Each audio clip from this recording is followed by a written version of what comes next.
আসসালামু আলাইকুম রহমতুল্লাহ। সুমতদিনী ভাতৃমণ্ডলী, আপনাদের অবগতিতে আছে আমাদের বাইতুল মাল সালাফি ফাউন্ডেশন। আমরা বন্যা কবলিত অঞ্চলগুলোতে ত্রাণ বিতরণ কার্যক্রম শুরু করে দিয়েছি। আলহামদুলিল্লাহ, সুম্মা আলহামদুলিল্লাহ। আপনাদের কাছে আকুল আবেদন, আপনারা দানের হাত প্রশস্ত করুন। আমাদের বাইতুল মাল সালাফি ফাউন্ডেশন সব কর্মতেই ইনশাল্লাহ যোগদান করার জন্য আপ্রাণ চেষ্টা করে যাচ্ছে। সুমতদিনী ভাইরা, আপনারা যে যেখান থেকে পারেন না কেন, আমাদের বাইতুল মাল সালাফি ফাউন্ডেশনের 10 টাকা হোক, 5 টাকা হোক, 20 টাকা হোক, যে যতটুকুই পারেন এটা দিয়ে সহযোগিতা করুন। বিশেষ করে আমাদের যারা সদস্য ভাইয়েরা আছে, আপনারা অবশ্যই বাইতুল মাল সালাফি ফাউন্ডেশনের জন্য কিছু করুন।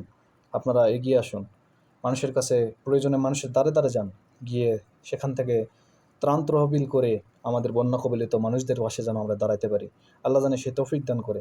আপনারা ফিরে আসুন, সকলে একজোট হয়ে, হিংসা ঘৃণা সব বিদ্বেষ ভুলে গিয়ে আমরা একজোট হয়ে আমরা সকলের জন্যই আমরা যেন দিনের কাজ করতে পারি। আল্লাহ সুবহানাহু ওয়া তাআলা যেন সেই তৌফিক দান করে।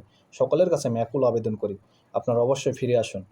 আমাদের বাইতুল মাল সালাফি ফাউন্ডেশনের প্রতি দুশ্মনী না করে, বাইতুল মাল সালাফি ফাউন্ডেশনের প্রতি আপনারা হিংসা বিদ্বেষ না করে সকলেই একসঙ্গে কাজ করুন। সবাই মিলে যখন একটা কাজ করবেন তখন সেটার ফল অনেক সুন্দর হয় ইনশাল্লাহ। আপনারা দানের হাত প্রশস্ত করুন। বিশেষ করে আপনাদের দান একান্তভাবে প্রয়োজন। আমরা এই বন্যা কবলিত অঞ্চলে ত্রাণের জন্য আমাদের কিছু টিম ইনশাল্লাহ পাঠিয়ে দেবো। ইনশাল্লাহ আল্লাহ আজিজ, আল্লাহ যেন কবুল করে। আমিন ইয়া রাব্বুল আলামিন।